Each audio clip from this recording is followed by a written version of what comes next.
كافة الأنبياء والمرسلين والأولياء والشهداء والصالحين وخصوصا إلى أرواح والدينا ووالديكم وأمواتنا وأمواتكم وأموات المسلمين شيء لله لهم الفاتحة.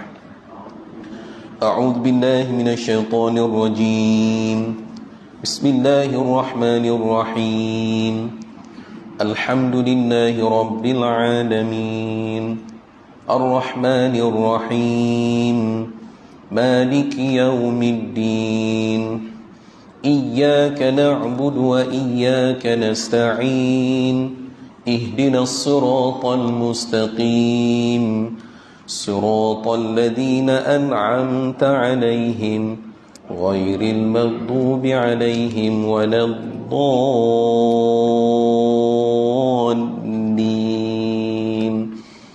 آمين.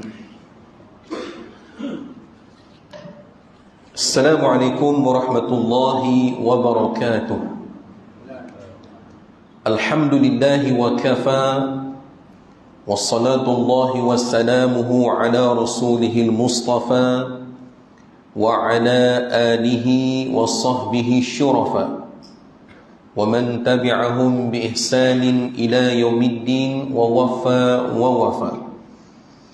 رب اشرح لي صدري ويسر لي أمري واحلل عقدة من لساني يفقه قولي.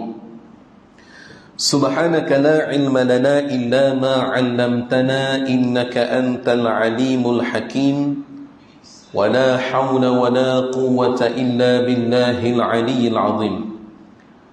اللهم ربنا زدنا علما نافعا وارزقنا فهما واسعا وألحقنا بالصالحين. Ya Allah, ya Tuhan kami, tambahkanlah kami ilmu pengetahuan yang bermanfaat, rezekikanlah kami kefahaman yang luas, dan hubungkanlah kami bersama orang yang saleh. Amin ya rabbal alamin.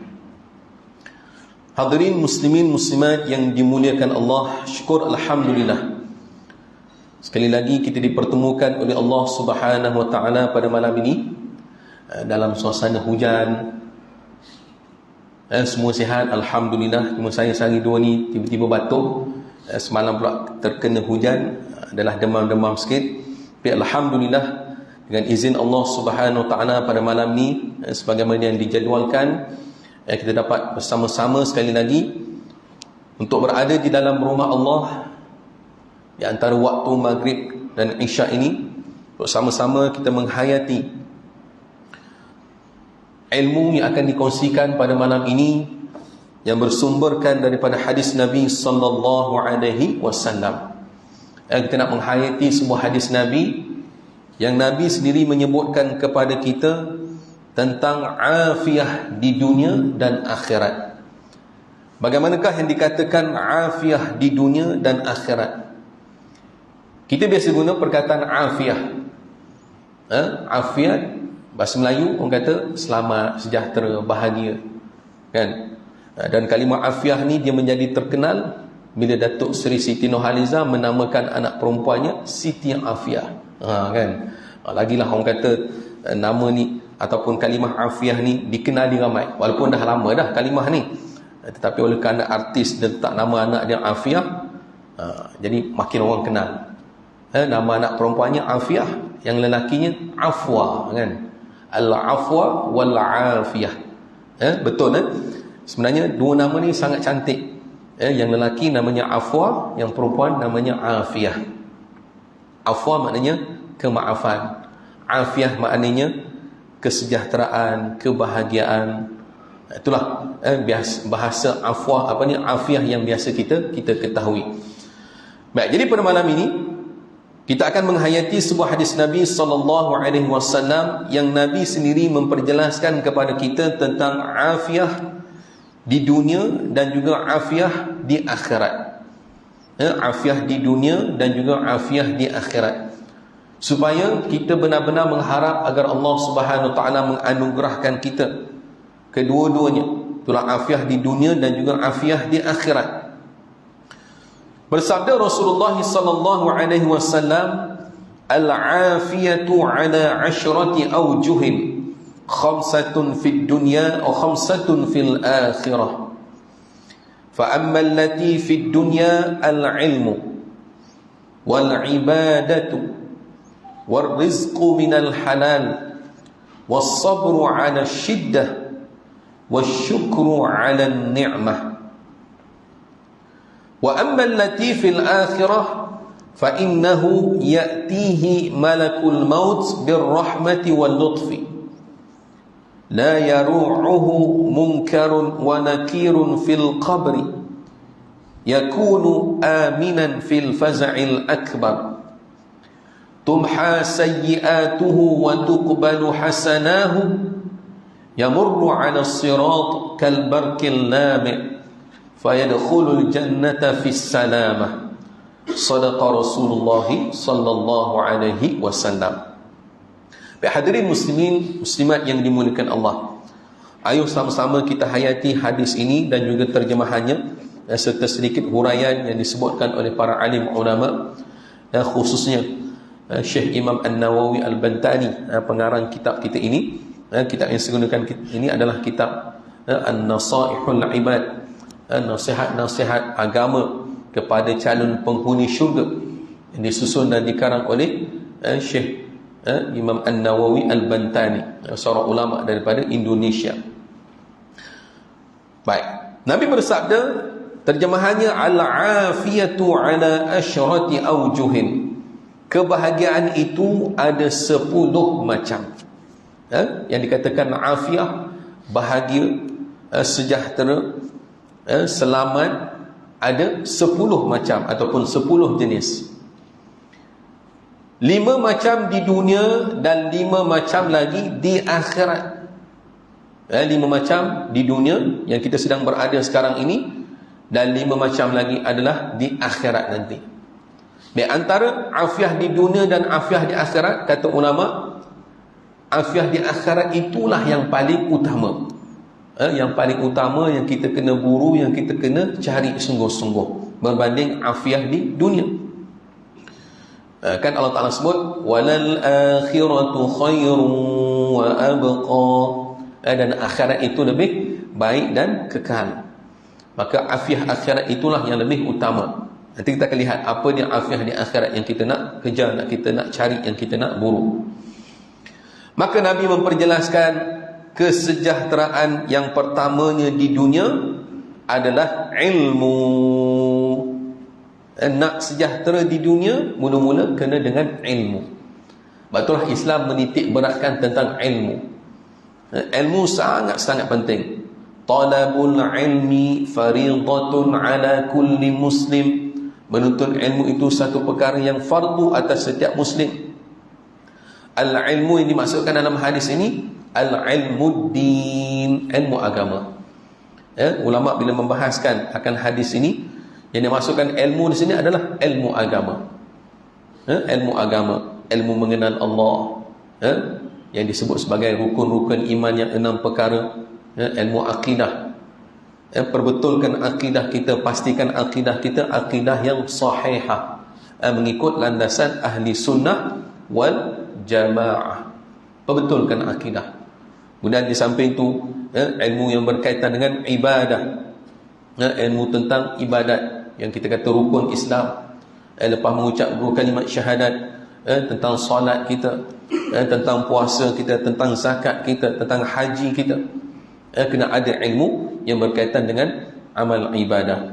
Dan satu lagi, ilmu yang berkaitan dengan hati, ilmu tasawuf, ilmu penyucian jiwa kita, hati kita, agar kita kembali kepada Allah dalam keadaan hati yang sejahtera. Baik, itu yang pertama, ilmu. Baik, penjelasan lagi tentang ilmu ini, ini dipanggil rahsia. Sebagian ulama mengatakan kalimah ilmu itu pun dah cukup memberikan satu rahsia. Kan ilmu tu ada 3 huruf, ain, lam dan mim, kan? 3 huruf, ain, lam dan mim. Ain bermakna ulu, bermakna ulu, yakni tinggi. Orang yang berilmu kedudukannya tinggi di sisi Allah Subhanahu wa ta'ala. yarfa'illahu alladhina amanu minkum walladhina utul ilma darajat. Allah Ta'ala mengangkat darajat orang-orang beriman dan yang berilmu di kalangan kamu. Itulah orang berilmu ni tinggi makamnya di sisi Allah Subhanahu wa Ta'ala. Yang kedua, huruf lam. Lam bermaksud lillah. Orang yang berilmu dia beramal lillah, kerana Allah. Bukan kerana tujuan-tujuan ataupun kerana matlamat-matlamat yang lain, tak ada.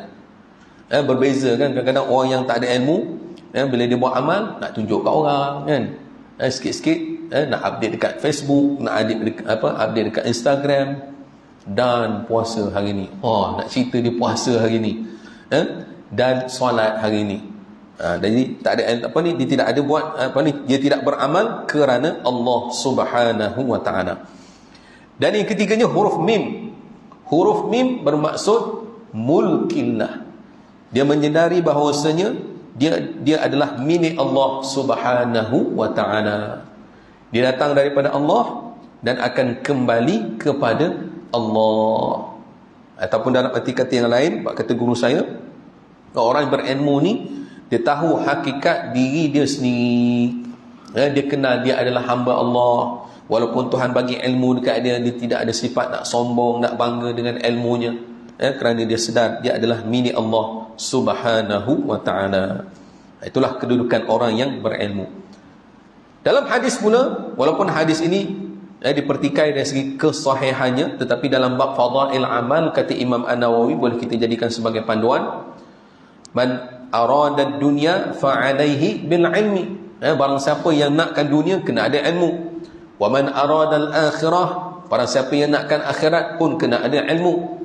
Wa man aradahuma fa'alaihi bil ilmi. Dan siapa yang nak kedua-duanya, nak dunia akhirat, kena ada ilmu.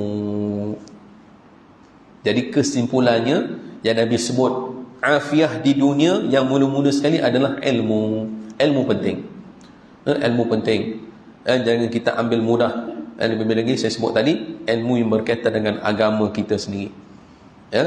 Kalau kata Imam Ghazali pula, ilmun ilmani. Ilmu tu ada dua.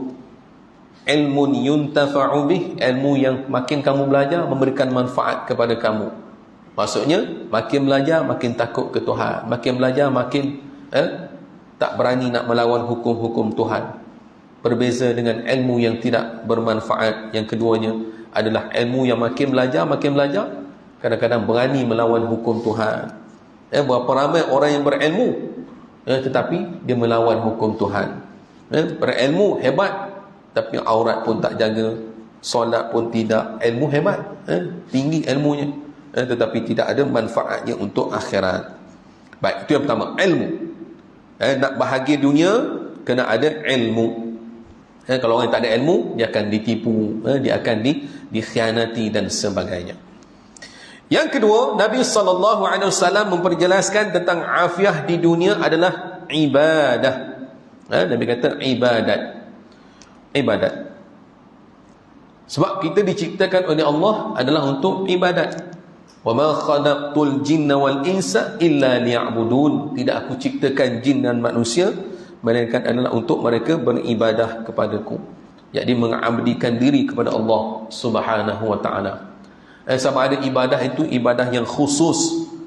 Contohnya solat, puasa, zakat, haji. Dan juga ada ibadah yang umum dengan syarat dilakukan itu kerana Allah. Kita pergi kerja pagi-pagi kan, keluar naik motor, naik kereta, keluar pergi kerja, niat aku pergi bekerja kerana Allah, jadi ibadat. Sebab bekerja itu adalah dikira ibadah. Sekiranya kita niat kerana Allah Subhanahu wa Ta'ala. Baik, bila sebut ibadat, ada ibadat yang fardu dan ada ibadat yang sunat. Ada ibadat yang fardu, ada ibadat yang sunat. Ibadat yang fardu sudah sepertinya kita sedia maklum, yang tak dapat tidak kita kena lakukan. Dan ada pun ibadat yang sunat, lebih kepada untuk kita mendekatkan diri kepada Allah Subhanahu wa Ta'ala. Lepas solat fardu, solat sunat. Lepas puasa fardu, puasa sunat. Lepas sedekah yang fardu, itulah zakat, sedekah pula yang sunat. Dan juga ibadat-ibadat yang lain. Semuanya kita kena lakukan. Jangan ambil mudah. Jangan kata sunat je, jangan. Walaupun itu perkara sunat, tetapi kalau kita lakukan sungguh-sungguh kerana Allah, dia menjadi satu ibadat yang boleh mendekatkan diri kita kepada Allah Subhanahu wa ta'ala. Baik, itu yang kedua, ibadah. Jadi nak bahagia dunia, kena beribadat kepada Allah Subhanahu wa ta'ala. Jangan malas dalam beribadat. Yang ketiganya, Nabi menyebutkan warizqu minal halal, rezeki dari sumber yang halal. Bila kita bekerja, kita berusaha, kita berniaga, pastikan sumber rezeki kita daripada yang halal. Jauhkan daripada yang haram. Talabul halal faridatun ala kulli muslim. Mencari yang halal adalah sesuatu kefarduan atas setiap muslim. Kita kena cermat sedikit dalam bab rezeki ni.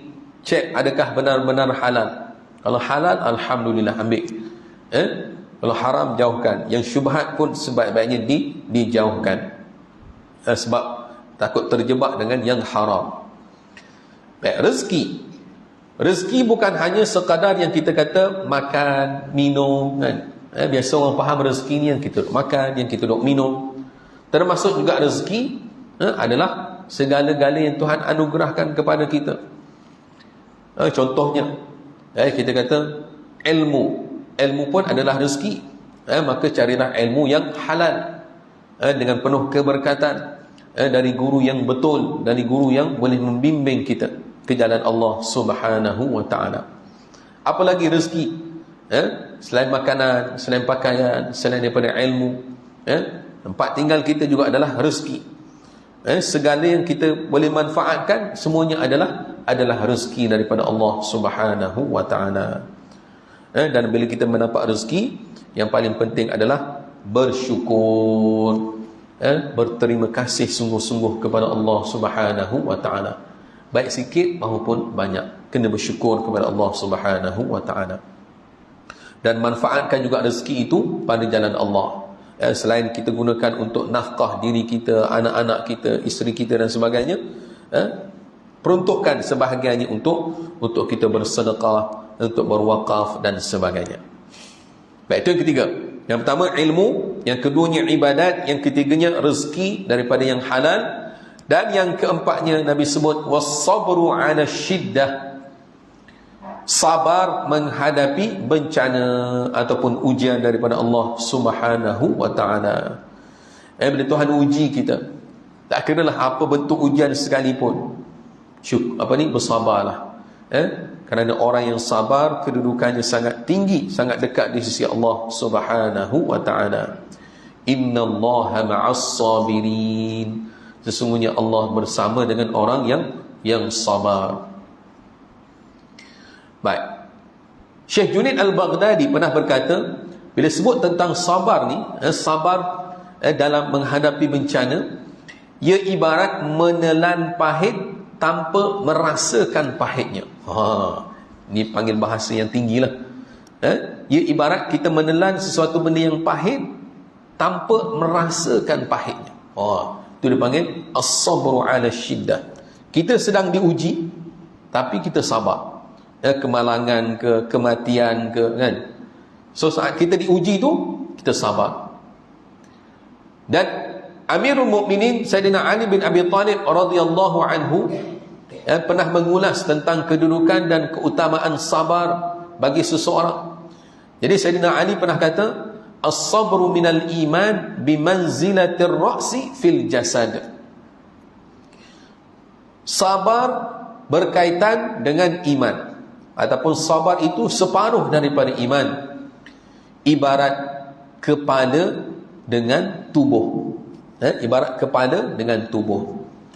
Tanpa kepala tak sempurnalah tubuh, ataupun ada tubuh tak ada kepala pun tak sempurna. Maka sebab itulah sabar itu sangat-sangat penting. As-sabru minal iman, sabar itu separuh ataupun sebahagian daripada iman. Tapi kadang-kadang perkataan sabar ni setengah-setengah orang tak suka, kata, kan? Saya sabar je kan. Mana boleh kan? Sabar ada hadnya, betul. Tapi kalaulah kita diuji oleh Allah Subhanahu Wa Taala, kita boleh tahan diri kita dengan ujian tersebut, kita redha, ini sudah ditakdirkan dan itulah sudah ditentukan oleh Allah. Mudah-mudahan Allah Taala akan menganugerahkan kita pahala yang besar.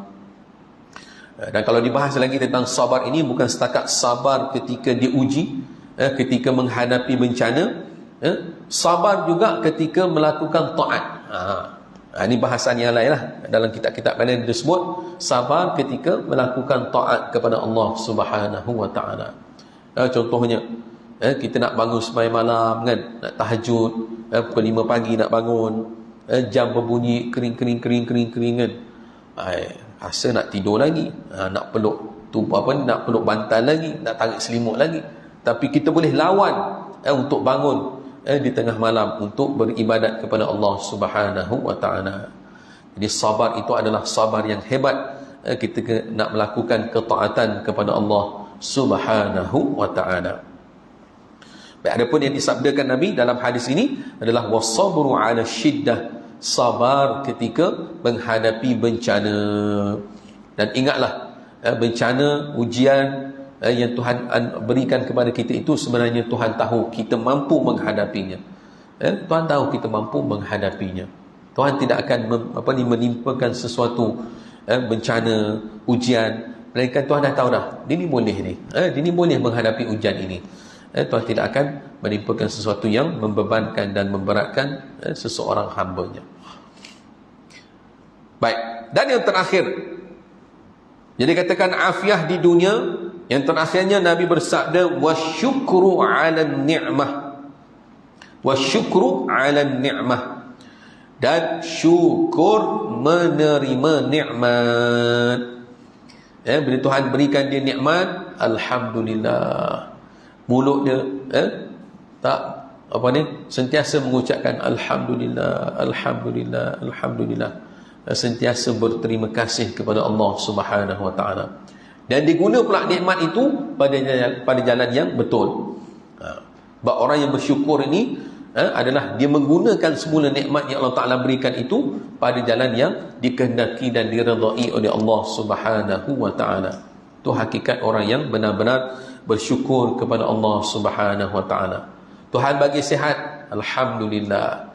Maka dengan kesihatan itu digunakan untuk beribadat, digunakan untuk bekerja, digunakan untuk berkhidmat, membantu dan menolong orang dalam kesusahan, dan sebagainya. Itu dipanggil syukur. Dan syukur ini adalah satu perkara yang sangat besar juga. Sebab itulah Allah Ta'ala sebutkan, wa qalilun min ibadiyash syakur, dan sedikit di kalangan hamba-hambaku yang bersyukur. Yang banyaknya tak bersyukur, tak berterima kasih kepada Allah Subhanahu Wa Taala. Dapat macam-macam nikmat, lupa ke Tuhan. Dia fikir, ini daripada usaha aku lah, ni sebab aku pandai lah, ni sebab aku buat itulah, aku buat inilah, betul aku dapat nikmat ni, aku berjaya begitu begini. Tak bersyukur langsung. Sebab itulah jangan kita menjadi orang yang kufur terhadap nikmat Allah Subhanahu Wa Taala. Kena banyak bersyukur kepada Allah Subhanahu Wa Taala. Kan kita diajar kan, contohnya antara yang Nabi pernah ajar kepada umat bila kita bangun daripada tidur kan, apa kita baca? Alhamdulillahilladzi ahyana ba'dama amatana wa ilaihin nusyur. Tidur, tiba-tiba bangun, kita doa bersyukur, segala puji bagi Allah yang telah menghidupkan kita kembali setelah mematikan kita sekejap. Sebab bila kita tidur tu hakikatnya kita mati sekejap. Kita mati sekejap. Jadi bila kita bangun, alhamdulillah, syukur ya Allah. Tu kalau bangun tidur. Kalau lepas makan pula, biasa kita doa sebelum makan baca, tapi doa lepas makan lupa nak baca. Nabi ajar, alhamdulillahilladzi at'amana wa saqana wa ja'alana minal muslimin. Segala puji bagi Allah yang telah merezekikan kita boleh makan, boleh minum, dan menggolongkan kita di dalam golongan orang Islam. Syukur kita kepada Allah Subhanahu Wa Taala atas nikmat yang telah dianugerahkannya. Allahu Akbar. Jadi mudah-mudahan Allah Ta'ala menggolongkan kita di dalam golongan hamba-hambanya yang bersyukur, yang benar-benar berterima kasih kepada Allah Subhanahu wa Ta'ala. Dan kita manfaatkan juga nikmat yang Tuhan berikan kepada kita itu dengan sebaik-baiknya. Baik, itu dipanggil afiah di dunia. Kita ulang balik. Yang pertama ilmu, yang keduanya ibadat, yang ketiganya rezeki daripada yang halal, yang keempatnya adalah sabar di atas segala ujian ataupun bencana, dan yang kelimanya adalah syukur di atas segala nikmat yang Tuhan telah anugerahkan. Jadi kalau nak jadi afiah di dunia, kena ada 5 perkara ini. Kena ada ilmu, kena ada ibadat, kena cari rezeki yang halal. Bila Tuhan uji, kita sabar. Bila dapat nikmat, kita bersyukur kepada Allah Subhanahu wa Ta'ala. Kalau kata guru saya pula, bila kita berdoa, kan ada doa yang Nabi ajar, Allahumma inni as'aluka al-afwa wal-afiyah. Allahumma inni as'aluka al-afwa wal-afiyah. Ya Allah, ya Tuhanku, aku memohon kepadamu al-afwa. Al-afwa maknanya kemaafan. Kemaafan. Wal-afiyah, dan kesejahteraan, kebahagiaan. Fid din wad dunya wal akhirah. Pada agama, pada dunia dan pada akhirat. Ada setengah riwayat ditambah sikit, Allahumma inni as'aluka al-'afwa wal 'afiyah wal mu'afata ad-daimah fid din wad dunya wal akhirah. Dia ada beza sedikit lafaz. Tapi kalau kita dapat baca Allahumma inni as'aluka al-'afwa wal 'afiyah fid din wad dunya wal akhirah. Setengah ulama menyebutkan doa ini dipanggil doa yang jami', yang menghimpunkan segala hajat dunia dan akhirat kita. Kita minta kemaafan daripada Allah, kita minta afiah, sejahtera, bahagia dunia dan akhirat. Baik pada urusan agama kita, lebih-lebih lagi. Baik. Jadi ulama kata bila kita berdoa dengan doa ini, Allahumma inni as'alukal afwa wal afiyah wal mu'afata, kalau tambah pula dengan lafaznya ni, ad-daimah fid din wad dunya. Bila sebut dunia, pada dunia, minta agar Allah Ta'ala anugerahkan kita ilmu, kemudian diberikan taufik hidayah untuk memperbanyakkan ibadat, yang fardu dah semestinya, yang sunat ditambah-tambah lagi. Kemudian warzqu minal halal, ditambahkan rezeki yang halal. Kemudian bila Tuhan uji kita dengan ujian, kita sabar. Dan begitu juga apabila kita mendapat nikmat, kita menjadi orang yang sangat-sangat bersyukur kepada Allah Subhanahu wa Ta'ala. Itulah doa kita bila kita minta afiah di dunia. Habis. Baik, sekarang kita nak masuk kepada bahagian yang kedua yang Nabi sebutkan tentang afiah di akhirat. Dia yang paling utama. Adapun 5 macam di akhirat, yang dikatakan afiah di akhirat, apa dia? Yang pertamanya Nabi menyatakan, ya'tihi malakul maut birrahmati wal lutfi.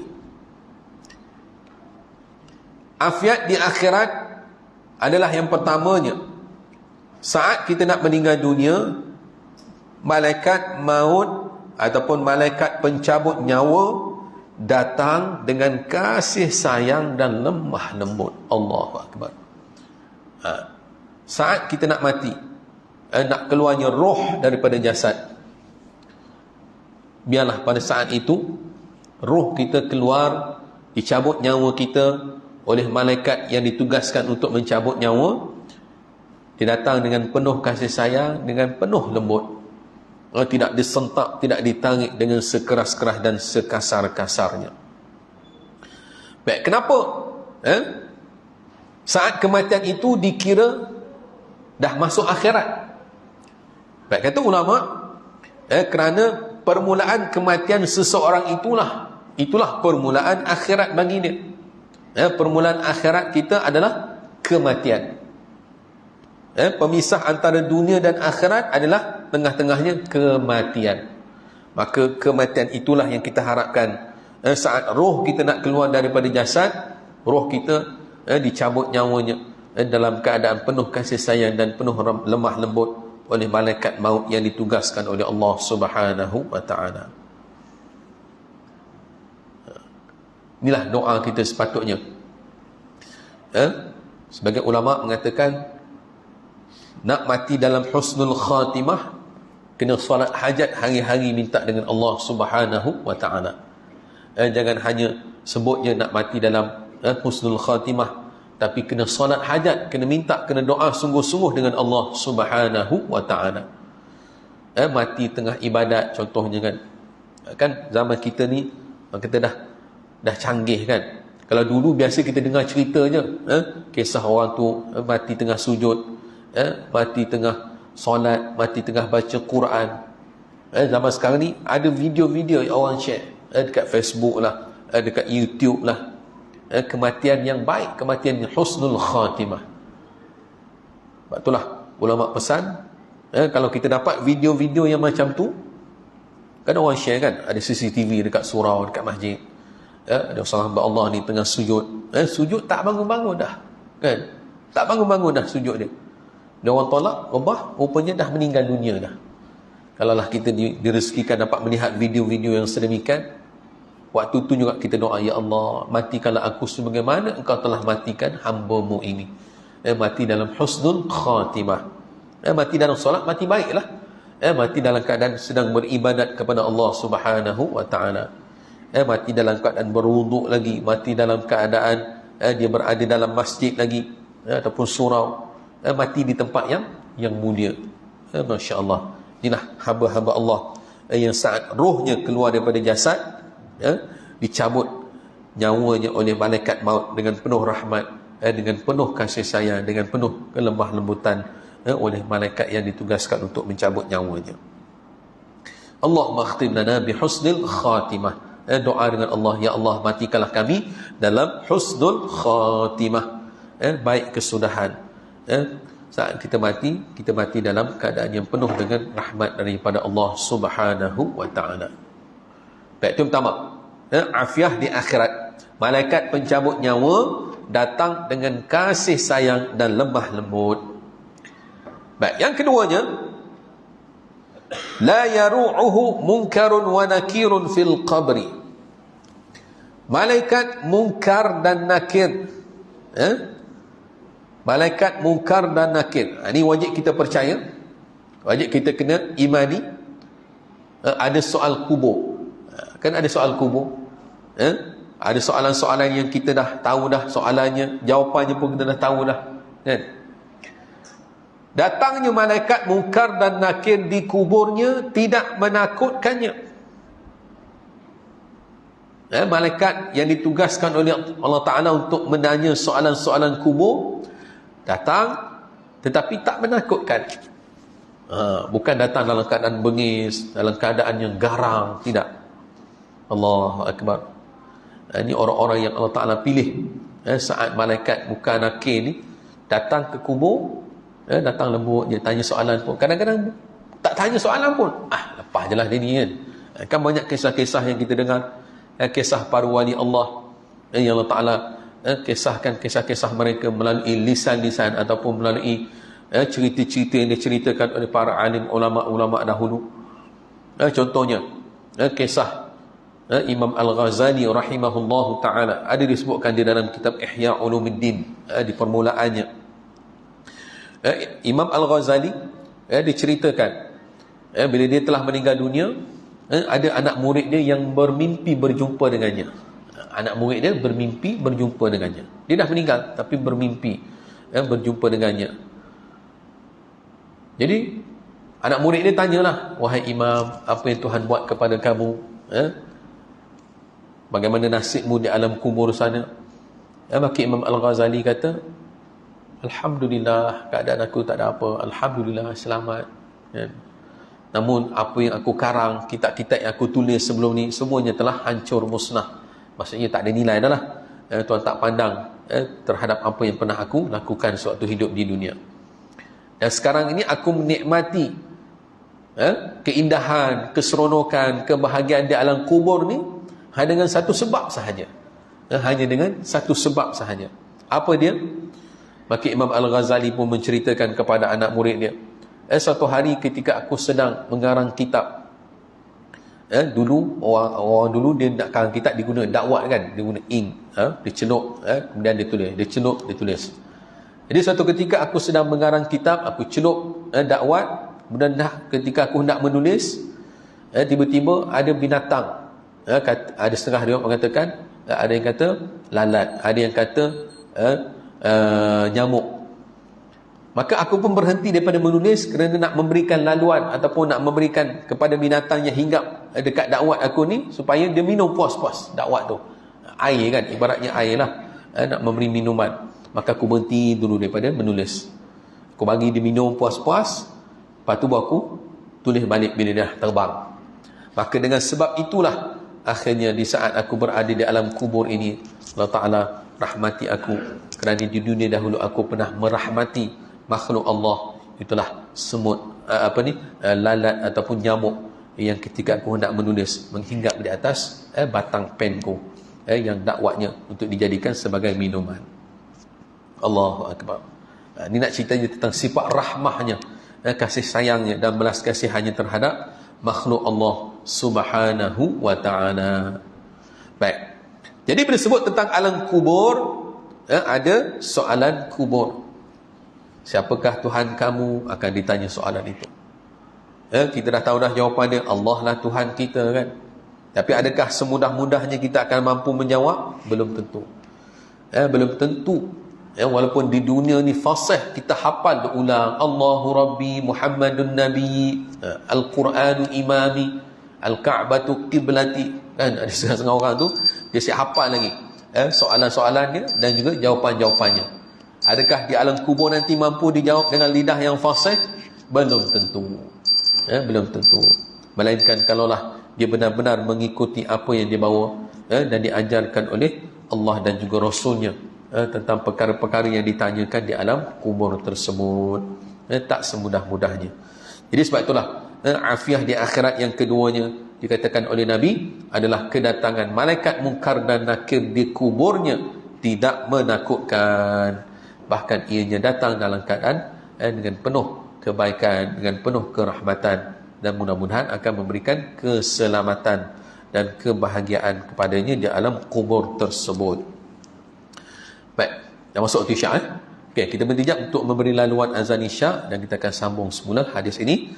Ada 3 lagi. Kita dah 2 dah untuk akhirat, kemudian ada 3 lagi untuk memperjelaskan tentang afiah di akhirat, insya-Allah. Silakan.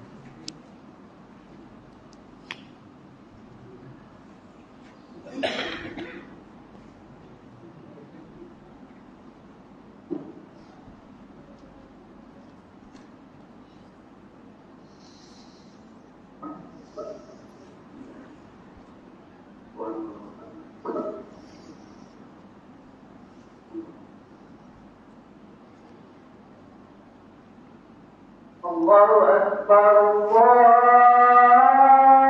Akbar, Allahu Akbar. Allahu Akbar,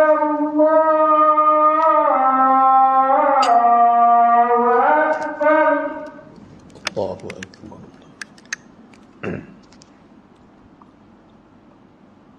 Asyhadu an la ilaha illallah.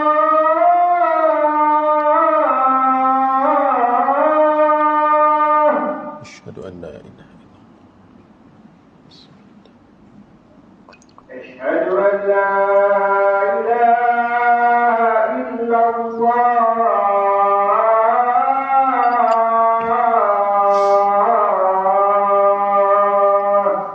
Asyhadu an la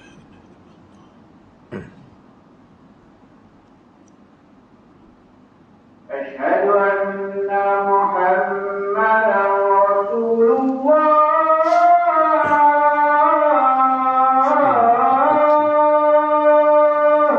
Asyhadu anna Muhammad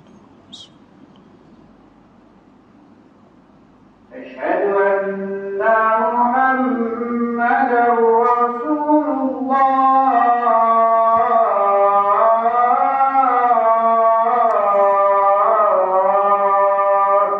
Asyhadu anna Muhammad حي على الصلاة.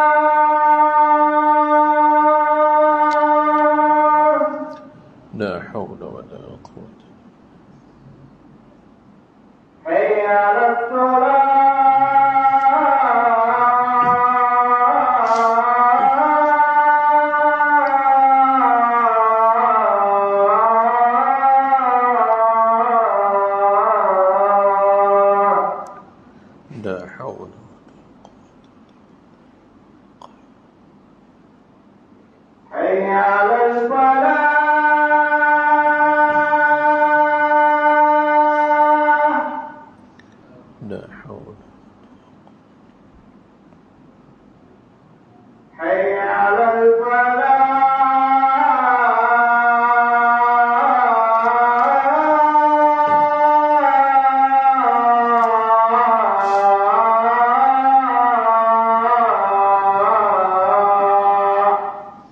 لا حول ولا قوة إلا الله أكبر الله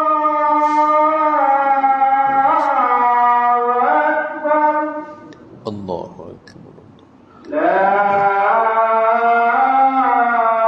إله إلا الله لا إله إلا الله محمد رسول الله. الله ربنا والصلاة القائمة آت سيدنا محمد الوسيلة وبعثه المقام المحمود إنك لا تخلف الميعاد. اللهم صل على سيدنا محمد وعلى آله وصحبه وبارك وسلم. Baik, sikit lagi.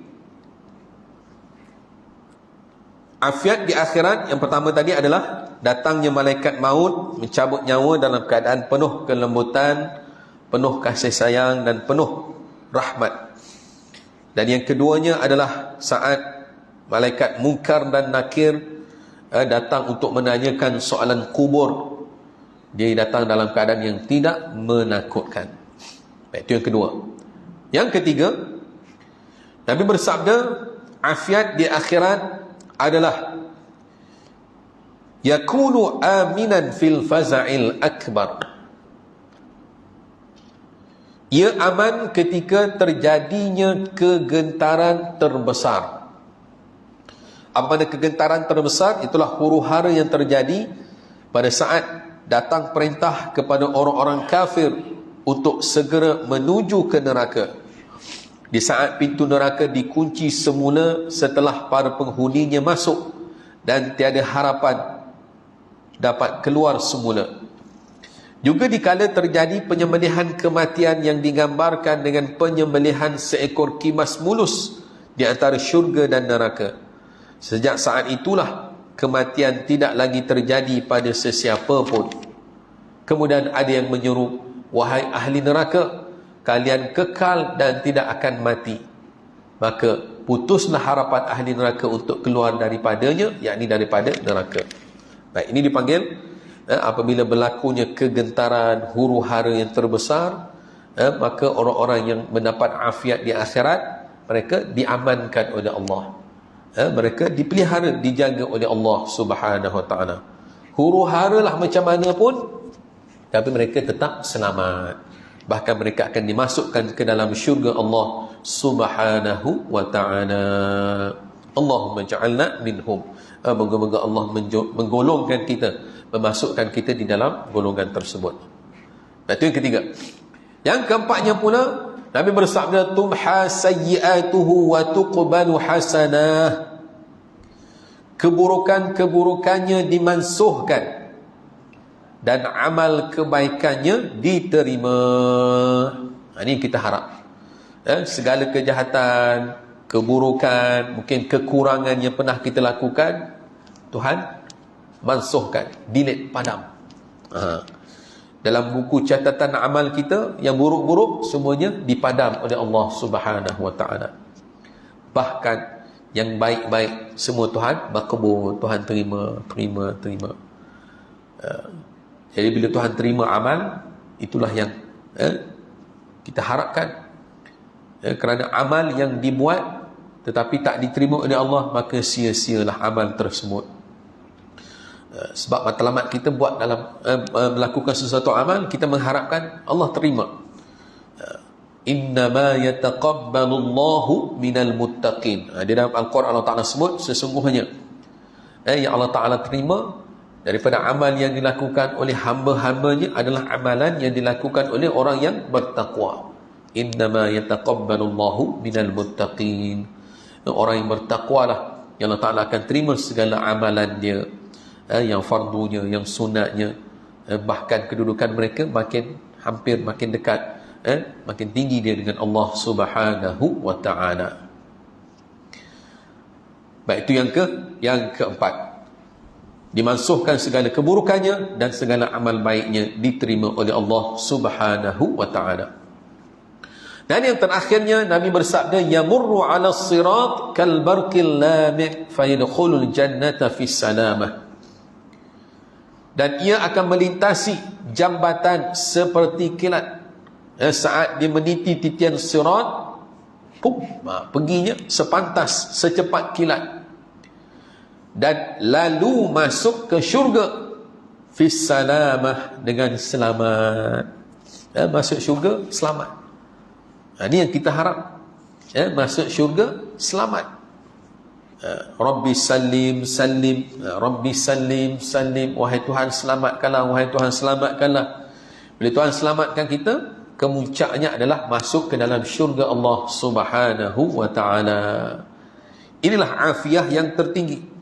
Kesejahteraan, kebahagiaan yang sebenar-benarnya adalah masuk ke dalam syurga Allah Subhanahu wa ta'ala dengan selamat. Tak ada seorang pun yang tergelincir, terjatuh ke dalam neraka Allah Subhanahu wa ta'ala. Ke dalam hadis yang lain diceritakan bahawasanya seseorang itu akan meniti titian sirat dengan berbagai-bagai keadaan. Ada yang jalan perlahan, ada yang merangkak, ada yang begitu begini, dengan mengikut amal perbuatan yang mereka lakukan suatu hidup di dunia. Jika amalnya banyak, baik, maka insya-Allah dia akan berjalan cepat, pantas, laju. Tapi kalau amalannya sedikit, mengangkat-angkatlah, perlahan-lahanlah dia untuk meniti titian siratal mustaqim. Orang dah masuk berpuluh tahun, beratus tahun dah dalam syurga, dia baru sampai, kan? Kenapa lambat sangat? Jadi mungkin banyak sangat perhitungan. Suatu amal di dunianya, amalan-amalan yang dilakukan banyak sangat yang akan disemak, akan dicek satu persatu. Sebab itulah kita di dunia ni kan, Nabi bersabda, hasibu anfusakum qabla an tuhasabu. Hisablah, hitunglah, kiralah diri kamu sebelum kamu dihisab, dihitung dan dikira di hadapan Allah Subhanahu wa ta'ala. Kita kena sentiasa muhasabah. 24 jam masa yang Tuhan berikan kepada kita, sehari semalam ni, apa yang kita buat? Adakah banyak baiknya ataupun banyak buruknya? 24 jam, kan Tuhan bagi 24 jam. Semua orang mempunyai waktu yang sama, tak ada yang kurang, tak ada yang lebih, semua 24 jam. Tetapi berapa ramai yang memanfaatkan 24 jam tersebut untuk akhiratnya, lebih-lebih lagi untuk dia bersiap sedia kembali kepada Allah Subhanahu wa ta'ala. Kadang-kadang banyaknya hanya untuk dunia sahaja, untuk seronok saja, untuk gembira saja di dunia, sedangkan dia lupa tentang nasibnya di akhirat. Baik, jadi yang terakhir disebutkan oleh Nabi SAW, afiah di akhirat adalah dia akan dimasukkan ke dalam syurga Allah Subhanahu wa ta'ala sepantas dan secepat kilat ketika dia meniti titian sirat. Kemudian apabila dia masuk ke dalam syurga, dia masuk dengan penuh keselamatan, kesejahteraan. Jadi kita ulang balik afiat di akhirat. Yang pertama tadi adalah saat dia nak meninggal dunia, rohnya dicabut oleh malaikat maut dengan penuh rahmat, dengan penuh kelembutan. Dan bila dia dah berada di alam kubur, malaikat Munkar dan Nakir datang dalam keadaan yang tidak menakutkan. Bahkan kadang-kadang malaikat Munkar dan Nakir tak tanya pun soalan. Tak tanya pun soalan. Ada satu kisah juga, saya teringat seorang ulama Nahu, Syekh Sibawih, diceritakan juga bahawasanya saat malaikat Munkar dan Nakir ni nak menanyakan soalan kepadanya, man rabbuka, soalan dalam bahasa Arab lah, kan?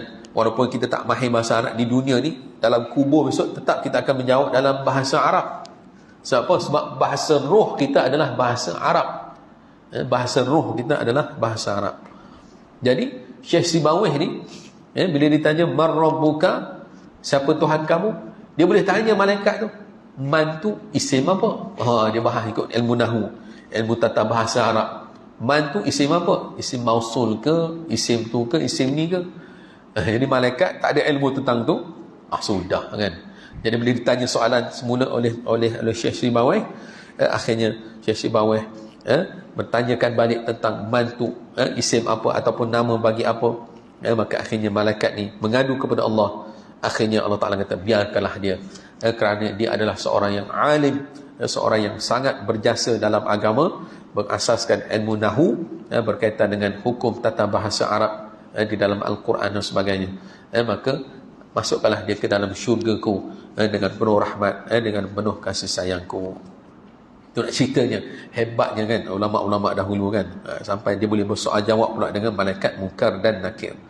Baik, dan yang ketiganya adalah saat berlakunya kegoncangan ataupun kegentaran huru-hara yang hebat, yang dahsyat, orang-orang yang mati dalam baik, dalam husnul khatimah, dia tetap diberikan keamanan oleh Allah Subhanahu wa ta'ala. Dia mendapat afiah, penjagaan daripada Allah Subhanahu wa ta'ala. Itu juga afiah di akhirat adalah dengan dihapuskan segala keburukan, kejahatan, dan amal-amal solehnya, amal-amal baiknya diterima oleh Allah Subhanahu wa ta'ala. Dan yang kelimanya, dia akan meniti titian sirat dalam keadaan yang sangat pantas, sangat cepat, seumpama secepat kilat, dan masuk ia ke dalam syurga Allah Subhanahu wa ta'ala dengan penuh keselamatan dan kesejahteraan. Jadi kesimpulannya, hadirin hadirat muslimin muslimat yang dimuliakan Allah, pada malam ini kita dapat menghayati hadis Nabi SAW yang menjelaskan kepada kita tentang afiah di dunia dan afiah di akhirat. Kita kena buru afiat di dunia dan buru juga afiah di akhirat. Dan sebaik-baiknya utamakanlah afiat di akhirat di samping afiat di dunia, kerana afiat di akhirat itulah afiat yang menentukan keselamatan kita di alam yang satu lagi yang kita akan menuju ke sana suatu hari nanti. Namun sebelum nak sampai ke alam akhirat, tetap kena melalui alam dunia. Itulah dengan adanya ilmu, kena beribadat kepada Allah, kena cari rezeki yang halal. Bila Tuhan uji, kita bersabar. Bila Tuhan bagi nikmat, kita bersyukur. Maka dengan jalan-jalan inilah yang akan menjadikan saat kita mati, kematian kita, nyawa kita, roh kita dicabut dengan penuh kelembutan, dengan penuh rahmat oleh malaikat, malaikat yang mencabut nyawa. Dan bila kita dalam kubur, soalan-soalan kubur, kita mampu menjawabnya dengan lidah yang fasih. Malaikat yang datang, Munkar dan Nakir pun datang dalam keadaan tidak menakutkan kita. Kemudian bila berlaku kegoncangan, huru-hara akhirat, kita tetap diamankan, dijaga oleh Allah Subhanahu wa ta'ala. Segala kejahatan-kejahatan, keburukan-keburukan yang mungkin pernah kita lakukan di dunia, Tuhan padam semua. Yang baik-baik semua Tuhan terima. Dan akhirnya kita akan dimasukkan ke dalam syurga Allah Subhanahu wa ta'ala dengan penuh keselamatan, kesejahteraan. Inilah hakikat afiah. Afiah maksudnya sejahtera dan bahagia dunia dan juga akhirat. Baik, itu saja. Wallahu a'lam. Ampun dan maaf kalau ada kekurangan dan kelemahannya. InsyaAllah panjang umur kita akan bersua lagi untuk sama-sama kita membahaskan hadis-hadis Nabi. Begitu juga kata-kata para sahabat, kata-kata hukama yang menjelaskan nasihat-nasihat untuk kebaikan kita dunia dan juga di akhirat. Wallahu a'lamu bis-shawab wa ilaihil marji'u wal ma'ab. Aqulu qawli hadha wa astaghfirullahal azim li wa lakum. Assalamualaikum warahmatullahi wabarakatuh. A'udzu billahi minasyaitonir rajim. Bismillahirrahmanirrahim. Alhamdulillahi rabbil alamin. Wassalatu wassalamu ala asyrafil anbiya'i wal mursalin wa ala alihi wa sahbihi ajma'in. Allahumma inna na'udzu bika min ilmin la yanfa' wa min qalbin la yakhsha wa min nafsin la tashba' wa min da'watin la yustajabu laha. Ya Allah, ya Tuhan kami berlindung denganmu ya Allah daripada ilmu yang tidak bermanfaat, daripada hati yang tidak khusyuk, daripada nafsu yang tidak pernah merasa kenyang dan puas, dan daripada doa yang tidak diperkenankan. Rabbana la tuzigh qulubana ba'da idh hadaitana wa hab lana min ladunka rahmah innaka antal wahhab. Rabbana atina fid dunya hasanah wa fil akhirati hasanatan wa qina adzaban nar. Wa sallallahu ala sayyidina Muhammad wa ala alihi wa sahbihi wa sallam. Walhamdulillahi rabbil alamin. Taqabbalallahu minkum minna wa minkum taqabbal ya